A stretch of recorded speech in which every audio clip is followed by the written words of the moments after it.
ഇതായിരുന്നു എൻ്റെ പഴയ യൂട്യൂബ് സ്റ്റുഡിയോ സെറ്റപ്പ്. പക്ഷേ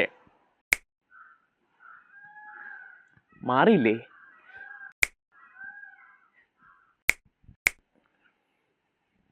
ഞാൻ തന്നെ പോകേണ്ടി വരും.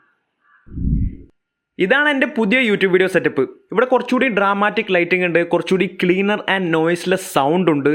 ആൻഡ് എബോവ് ഓൾ ഇതെല്ലാം ഞാൻ സെറ്റപ്പ് ചെയ്യാൻ എടുത്തത് വെറും 4000 രൂപയുടെ താഴെ മാത്രമാണ്. ഏതൊരു വീഡിയോ കംപ്ലീറ്റ് ആവാനും, അതിപ്പോൾ യൂട്യൂബ് വീഡിയോ ആണെങ്കിലും ഏതെങ്കിലും സിനിമ ആണെങ്കിലും 3 കാര്യങ്ങൾ വേണം: audio, video and lighting. And ഇതിലെ മോസ്റ്റ് ഇമ്പോർട്ടൻ്റ് ആയിട്ടുള്ള കാര്യമാണ് ഓഡിയോ. കാരണം നിങ്ങളുടെ ഫൈനൽ വീഡിയോയുടെ 50% ഓഡിയോ ആവും. ശരിക്കും ഈ വീഡിയോ ഇങ്ങനെ കാണുമ്പോൾ നിങ്ങൾക്ക് വല്ലതും മനസ്സിലാവുന്നുണ്ടോ? ഓൾസോ നമ്മുടെ ഓഡിയൻസ് നമ്മുടെ വീഡിയോ ക്വാളിറ്റി കുറച്ച് മോശമായാലും അത് ക്ഷമിക്കും. പക്ഷെ നമ്മുടെ ഓഡിയോ ക്വാളിറ്റി മോശമാണെങ്കിൽ സോ ഫസ്റ്റ് ആൻഡ് ഫോർമോസ്റ്റ് ആയിട്ട് നമുക്ക് വേണ്ടത് ഒരു മൈക്കാണ്. ഞാനിവിടെ യൂസ് ചെയ്യുന്നത് ബോയയുടെ BY-MM1 എന്ന ഷോർട്ട് ഗൺ മൈക്കാണ്. വെയിറ്റ്, എല്ലാവരും പറയുന്നത് ബോയ BY-M1 യൂസ് ചെയ്യാനല്ലേ? എൻ്റെ കയ്യിൽ ഓൾറെഡി ഒരു ബോയ BY-M1 മൈക്ക് ഉണ്ട്. ആൻഡ് നിങ്ങൾ സ്റ്റാർട്ട് ചെയ്യുമ്പോൾ ഇത് മതി നിങ്ങൾക്ക്. പക്ഷേ എനിക്ക് ഈ മൈക്കിൽ തീരെ ഇഷ്ടമില്ലാത്തൊരു കാര്യമുണ്ട്: ഇതിന്റെ കോഡ് ലെങ്ത്. നമ്മൾ ഷൂട്ട് ചെയ്യാനിരിക്കുമ്പോൾ 1 മണിക്കൂർ ഇതിന്റെ കേബിൾ ശരിയാക്കാൻ തന്നെ കൊടുക്കണം. നിങ്ങൾക്ക് ഈ 2 മൈക്കും തമ്മിലുള്ള ഡിഫറൻസ് അറിയാൻ ഞാൻ എൻ്റെ കഴിഞ്ഞ വീഡിയോ ബോയ BY-M1 ഷൂട്ട് ചെയ്തത്, അത് പോയി കണ്ടാൽ മതി ഈ വീഡിയോ കഴിഞ്ഞതിന് ശേഷം. ഇനി നിങ്ങൾക്ക് BY-M1 പറ്റൂലെങ്കിൽ മൗനോ എന്ന ബ്രാൻഡിന്റെ അതുപോലെ ഒരു മൈക്ക് വരുന്നുണ്ട്. അതിന്റെ കേബിളും ഇത്ര ലെങ്ത് ഇല്ല, പ്ലസ് അത് കുറച്ചുകൂടി ചീപ്പാണ്. ഈ സെറ്റപ്പിൽ നിങ്ങൾക്ക് അത്യാവശ്യം ക്വാളിറ്റി തരുന്ന ഒരു ലാവ് മൈക്കോ അല്ലെങ്കിൽ ഒരു ഷോർട്ട് ഗൺ മൈക്കോ മതി. ഈ ഷോർട്ട് ഗൺ മൈക്കിന്റെ ഒരു പ്രശ്നം എന്താണെന്ന് വെച്ചാൽ നമ്മളിൽ നിന്ന് ദൂരം കൂടും തോറും ഇത് കൂടുതൽ നോയ്സ് ക്യാപ്ചർ ചെയ്യാൻ തുടങ്ങും. സോ ഈ മൈക്കിനെ എൻ്റെ അടുത്തേക്ക് കൊണ്ടുവരാനായിട്ട് എനിക്കൊരു TRRS കേബിൾ എക്സ്റ്റൻഷനും ഒരു എക്സ്ട്രാ ട്രൈപോഡ് കൂടി വേണം. പക്ഷേ ഇങ്ങനത്തെ മൈക്കാണ് നിങ്ങൾ യൂസ് ചെയ്യണമെങ്കിൽ ഇതിന്റെ ആവശ്യമില്ല. നിങ്ങൾ റെക്കോർഡ് ചെയ്യുന്ന ഓഡിയോ അതിപ്പോൾ ഏത് മൈക്ക് ഉപയോഗിച്ചിട്ടാണെങ്കിലും നല്ല ക്ലിയർ ആവാൻ വേണ്ടിയിട്ട് ആദ്യം മാക്സിമം നോയ്സ് ഇല്ലാത്ത സ്ഥലത്ത് പോയി ഷൂട്ട് ചെയ്യുക. ഓൾസോ വീട്ടുകാരോട് കുറച്ചു നേരം മിണ്ടാതിരിക്കാൻ പറയാം. എന്റെ വീട്ടുകാരെ ഒരു 2 മണിക്കൂർ തരൂ, കഷ്ടമാണിത്. ഓൾസോ നല്ല അക്കോസ്റ്റിക്സ് ഉള്ള റൂമിൽ പോയിട്ട് ഷൂട്ട് ചെയ്യുക. അക്കോസ്റ്റിക് മീൻസ് എക്കോ ഇല്ലാത്ത റൂം. ഇനി എക്കോ ഉണ്ടെങ്കിൽ അത് ഒരു പരിധി വരെ നമുക്ക് കുറക്കാൻ പറ്റും. ഈ എക്കോ ഉണ്ടാവുന്നത് നമ്മുടെ സൗണ്ട് ചുമരിലോ നിലത്തൊക്കെ തട്ടിയിട്ട് റിഫ്ലക്ട് ചെയ്തിട്ട് നമ്മുടെ മൈക്ക് അത് ക്യാപ്ചർ ചെയ്യുന്നതുകൊണ്ടാണ്. സോ നമ്മുടെ ഫ്രെയിമിൽ വരാത്ത ഭാഗങ്ങളിൽ മാക്സിമം നിങ്ങൾ കർട്ടനോ അങ്ങനത്തെ സാധനങ്ങളോ വെച്ചിട്ട് നിറക്കുക. നിങ്ങൾ കോളർ മൈക്കാണ് സെലക്ട് ചെയ്തെങ്കിൽ എന്നെ പോലത്തെ ടീഷർട്ട് ഇടുമ്പോൾ ഇങ്ങനെയാണ് ഈ സാധനം വെക്കേണ്ടത്. പിന്നെ ഈ മൈക്കിന്റെ കോഡ് എടുത്തിട്ട് ഡയറക്റ്റ് നമ്മൾ ഷൂട്ട് ചെയ്യുന്ന ഡിവൈസിലേക്ക് കണക്ട് ചെയ്യുക. അതാണ് നമ്മുടെ വീഡിയോ. ഈ സെറ്റപ്പിൽ ഞാൻ വീഡിയോ ഷൂട്ട് ചെയ്യുന്നത് എൻ്റെ Realme 8 Pro ഫോൺ ഉപയോഗിച്ചിട്ടാണ്. നിങ്ങൾക്ക് അത്യാവശ്യം ക്വാളിറ്റി തരുന്ന ഏത് ഫോണോ അല്ലെങ്കിൽ DSLR ക്യാമറയോ യൂസ് ചെയ്യാം. ഇപ്പം ഇറങ്ങുന്ന ഓൾമോസ്റ്റ് എല്ലാ ഫോണിലും നല്ല കേപ്പബിൾ ക്യാമറ ഉണ്ട്. സോ അത് മതി നിങ്ങൾക്ക്. ഈ ഫോൺ ഞാനൊരു ഡിജിടെക്കിന്റെ ട്രൈപോഡിൽ ഒരു മൊബൈൽ ഹോൾഡറും സെറ്റപ്പ് ആക്കി അതിന്റെ മുകളിലാണ് വെച്ചേക്കുന്നത്. ഞാൻ യൂസ് ചെയ്യുന്ന എല്ലാ എക്യുപ്മെന്റ്സിന്റെയും അഫിലിയേറ്റ് ലിങ്ക്സ് എന്റെ ഓൾമോസ്റ്റ് എല്ലാ വീഡിയോയുടെ ഡിസ്ക്രിപ്ഷനിൽ ഉണ്ടാവും. So if you want to support this channel, do check that out. ഇനി നിങ്ങൾ ഷൂട്ട് ചെയ്യുമ്പോൾ ഫോണിലെ ഇൻബിൽഡ് ക്യാമറ ആപ്പ് ഉപയോഗിച്ച് റെക്കോർഡ് ചെയ്താൽ അതിൽ ചിലപ്പോൾ നമ്മുടെ മൈക്കിൽ നിന്നും വരുന്ന ഓഡിയോ കറക്റ്റായിട്ട് ക്യാപ്ചർ ആവില്ല. സോ അത് സോൾവ് ചെയ്യാൻ വേണ്ടിയിട്ട് ഓപ്പൺ ക്യാമറ എന്നൊരു ഫ്രീ ക്യാമറ ആപ്ലിക്കേഷൻ ആണ് ഞാൻ യൂസ് ചെയ്യുന്നത്. ഇത് മാത്രമല്ല, ഒരുപാട് മാനുവൽ ക്യാമറ കൺട്രോൾസും നമുക്ക് ഓപ്പൺ ക്യാമറ തരുന്നുണ്ട്. ഓപ്പൺ ക്യാമറയിലെ എക്സ്പോഷർ സെറ്റിംഗ്സ് മാനുവൽ ആക്കുക. അപ്പോൾ നമുക്ക് ISOയും ഷട്ടർ സ്പീഡും കൺട്രോൾ ചെയ്യാനുള്ള സ്ലൈഡേഴ്സ് കിട്ടും. പക്ഷേ അത് സെറ്റ് ചെയ്യുന്നതിന് മുമ്പ് നമുക്ക് വേറൊരു കാര്യം ഫിക്സ് ചെയ്യാനുണ്ട്: ലൈറ്റിംഗ്.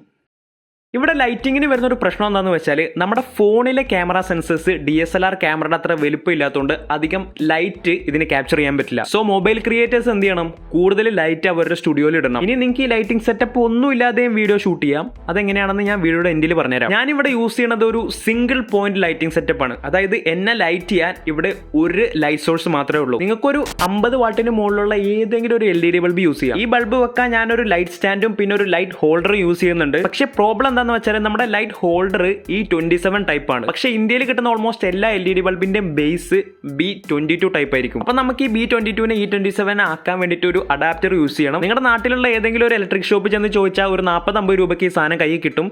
ഓൺലൈനിലാണെങ്കിൽ ഇതിന്റെ 3 ഇരട്ടി കൊടുക്കേണ്ടി വരും. ഈ ലൈറ്റ് ഡയറക്റ്റ് ആയിട്ട് നമ്മുടെ ഫേസിലേക്ക് അടിച്ചു കഴിഞ്ഞാൽ നമുക്ക് കുറച്ച് ഹാർഡ് ലൈറ്റ് ആയിരിക്കും നമുക്ക് കിട്ടുക. നമ്മുടെ ഈ ഷാഡോസ് ഒക്കെ നല്ല കട്ടൊക്കെ നിൽക്കും. അതുപോലെ തന്നെ ഈ ബ്രൈറ്റ് സൈഡും ഡാർക്ക് സൈഡും തമ്മിലുള്ള ട്രാൻസിഷൻ കുറച്ച് ഹാർഡായിരിക്കും. ഇത് ഒഴിവാക്കാൻ ഒരു വഴിയുണ്ട്.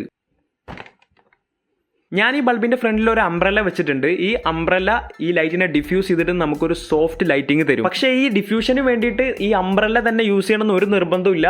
നിങ്ങൾക്ക് ഒരു വെള്ള തുണിയോ വെള്ള പേപ്പറോ യൂസ് ചെയ്യാം. ഇവിടെ നമ്മൾ യൂസ് ചെയ്യുന്ന ഹോൾഡറിന്റെ ഉള്ളിൽ തന്നെ നമുക്ക് ഈ അംബ്രല്ല വെക്കാൻ ഒരു ഹോൾ ഉണ്ട്. അതുകൊണ്ട് നിങ്ങൾക്ക് ഒരു അംബ്രല്ല മേടിക്കാൻ പറ്റുവാണെങ്കിൽ അതായിരിക്കും ഏറ്റവും എളുപ്പം. മറ്റേത് രണ്ടിനും നമ്മൾ ഒരാൾ അത് പിടിച്ച് നിൽക്കുക അല്ലെങ്കിൽ വേറൊരു സ്റ്റാൻഡൊക്കെ വെക്കേണ്ടി വരും. ഓക്കെ, അപ്പൊ നമ്മൾ നമ്മുടെ ലൈറ്റിംഗ് സെറ്റപ്പ് ആക്കി. ഇനി ഇത് ഏത് ഡയറക്ഷനിൽ വെച്ചാലാണ് നമുക്ക് ഗ്രേറ്റ് റിസൾട്ട് കിട്ടുക? ഒരു ജനറൽ റൂൾ എന്ന് പറയുന്നത് നമ്മുടെ സബ്ജക്ട് സബ്ജക്റ്റിൽ നിന്ന് ഒരു 45 ഡിഗ്രി ആംഗിളിൽ നമ്മുടെ ലൈറ്റ് നിൽക്കണം എന്നാണ്. ഓൾസോ ലൈറ്റ് സബ്ജക്റ്റിന്റെ ടോപ്പിൽ നിന്ന് ഒരു 45 ഡിഗ്രി ആംഗിളിൽ കൊടുക്കണം. ഈ ആംഗിൾസ് നിങ്ങളുടെ മുഖത്തിന്റെ ഫീച്ചേഴ്സ് അനുസരിച്ച് നിങ്ങൾക്ക് ഒന്ന് അങ്ങോട്ടും ഇങ്ങോട്ടൊക്കെ ട്വീക്ക് ചെയ്യാവുന്നതാണ്. എന്റെ നെറ്റി കുറച്ച് തള്ളി നിൽക്കുന്ന ആയതുകൊണ്ട് ഞാൻ ഇതിനെ കുറച്ച് 60 ഡിഗ്രി ആംഗിളിലേക്കൊക്കെ മാറ്റിയിട്ടാണ് ഇത് അഡ്ജസ്റ്റ് ചെയ്ത് വെച്ചേക്കുന്നത്. പിന്നെ ലൈറ്റ് സ്ട്രെയിറ്റ് ആയിട്ട് മുഖത്തേക്ക് അടിക്കാതിരിക്കുക. അങ്ങനെ അടിച്ചു കഴിഞ്ഞാൽ മുഖം നല്ല ബാക്ക്ഗ്രൗണ്ടിനോട് ചേർന്നിട്ട് ഫ്ലാറ്റ് ആയിട്ട് നിൽക്കുന്ന പോലെ തോന്നും. നിങ്ങളെ ലൈറ്റ് കുറച്ച് ആംഗിളിൽ വെക്കുമ്പോൾ തന്നെ നമ്മുടെ ഫേസിൽ ഷാഡോസ് വരാൻ തുടങ്ങും. അത് നമ്മുടെ ഫേസിന് ഒരു 3 ഡയമെൻഷണൽ ഫീൽ കൊടുക്കും. ഇനി ഞാൻ പറയാൻ പോകുന്ന കുറച്ച് ലൈറ്റിംഗ് ട്രിക്സ് നിങ്ങൾക്ക് വേണമെന്നുണ്ടെങ്കിൽ ചെയ്യാം. ഞാൻ എപ്പോഴും ലൈറ്റിംഗ് ചെയ്യുമ്പോൾ എൻ്റെ ഫേസിന്റെ ഈ ഭാഗത്തായിട്ട്, അതായത് ലൈറ്റ് വരാത്ത ഭാഗത്തായിട്ട് ഒരു ട്രയാങ്കിൾ ഫോം ചെയ്യുന്നുണ്ടോ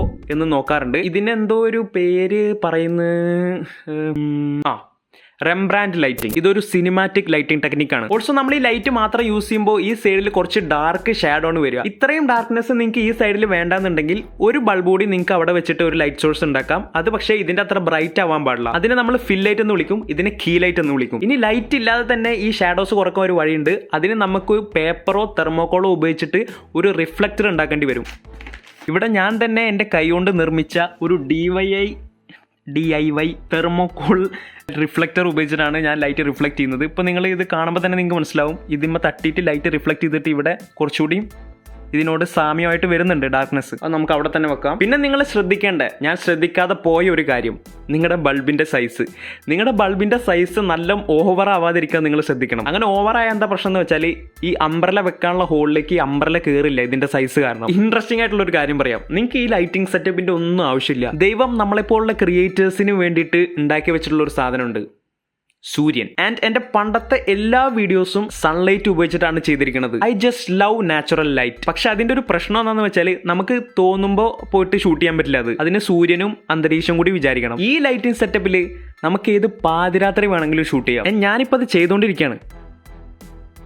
അപ്പം നിങ്ങൾ സൺലൈറ്റ് ആണ് പ്രിഫർ ചെയ്യുന്നെങ്കിൽ നിങ്ങൾ എപ്പോഴും ഒരു തണലത്ത് നിന്നിട്ട് ഷൂട്ട് ചെയ്യുക. ഡയറക്റ്റ് സൂര്യന്റെ വെളിച്ചത്തിൽ ചെന്ന് നിന്ന് ഷൂട്ട് ചെയ്താൽ നല്ല ഹാർഡ് ലൈറ്റ് നിങ്ങൾക്ക് കിട്ടും. അപ്പം നമ്മുടെ audio, video and lighting setup ആയാൽ നമ്മുടെ ഓവറോൾ വീഡിയോ ക്വാളിറ്റി ഇതുപോലെ ഇരിക്കും. പക്ഷെ ഇതിനെ കുറച്ചുകൂടി അടിപൊളിയാക്കിയിട്ട് ഇങ്ങനെ മാറ്റണം എന്നുണ്ടെങ്കിൽ നിങ്ങൾ എഡിറ്റ് ചെയ്യുമ്പോൾ കളർ ഗ്രേഡിങ് കൂടി ചെയ്യണം. ഞാൻ ഇത് പഠിച്ചത് ഈ വീഡിയോയിൽ നിന്നാണ്. പക്ഷേ നമ്മൾ മൊബൈലിൽ എടുക്കുന്ന ഫൂട്ടേജസ് അങ്ങനെ അടിപൊളിയായിട്ട് കളർ കറക്റ്റ് ചെയ്യാൻ പറ്റില്ല. സോ ആ വീഡിയോയിലുള്ള അതേപോലെ നിങ്ങൾ കളർ കറക്റ്റ് ചെയ്യാൻ നോക്കരുത്. എല്ലാം ഒരു മിതമായിട്ട് ചെയ്യുക. ലൈറ്റിംഗ് കഴിഞ്ഞാൽ നമ്മുടെ ഫോണിൽ ഓപ്പൺ ക്യാമറയിൽ പോയിട്ട് ആദ്യം FPS സെലക്ട് ചെയ്യണം. 24ന്റെ മുകളിലുള്ള ഏതെങ്കിലും ഒരു FPS നിങ്ങൾക്ക് ഷൂട്ട് ചെയ്യാം. 30ലാണ് ഞാൻ ജനറലി ഷൂട്ട് ചെയ്യാറ്. 30ന്റെ മുകളിലേക്ക് സ്ലോ മോഷൻ ഫൂട്ടേജസ് എടുക്കണമെങ്കിൽ മാത്രം കൊടുത്താൽ മതി. ഇനി എക്സ്പോഷർ സെറ്റ് ചെയ്യാൻ ഇവിടെ ക്ലിക്ക് ചെയ്യുക. എന്നിട്ട് മാനുവൽ മോഡിലാണെങ്കിൽ നിങ്ങൾക്ക് ISO ആൻഡ് ഷട്ടർ സ്പീഡ് എന്ന് പറഞ്ഞ 2 ഓപ്ഷൻ കാണാം. ISO ഞാൻ എപ്പോഴും 400 to 500 റേഞ്ചിലാണ് വെക്കാറ്. ഓൾസോ ഷട്ടർ സ്പീഡ് നമ്മൾ സെലക്ട് ചെയ്യുമ്പോൾ ഒരു ജനറൽ റൂൾ എന്ന് പറയുന്നത് നമ്മുടെ ഫ്രെയിം റേറ്റിന്റെ ഡബിൾ താഴെ വരുന്ന രീതിയിൽ കൊടുക്കണം എന്നാണ്. അപ്പോൾ നമ്മൾ 30 FPS ഷൂട്ട് ചെയ്യണമെങ്കിൽ 1/60 നമ്മുടെ ISO. ഇത് അങ്ങോട്ടും ഇങ്ങോട്ടൊക്കെ ചെറുതായിട്ട് മാറ്റാം. എനിക്ക് 1/50 ഫൈൻ ആണ്. That's it. ഇനി നിങ്ങൾക്ക് എപ്പോൾ വേണമെങ്കിലും യൂട്യൂബ് വീഡിയോ ഷൂട്ട് ചെയ്യാം.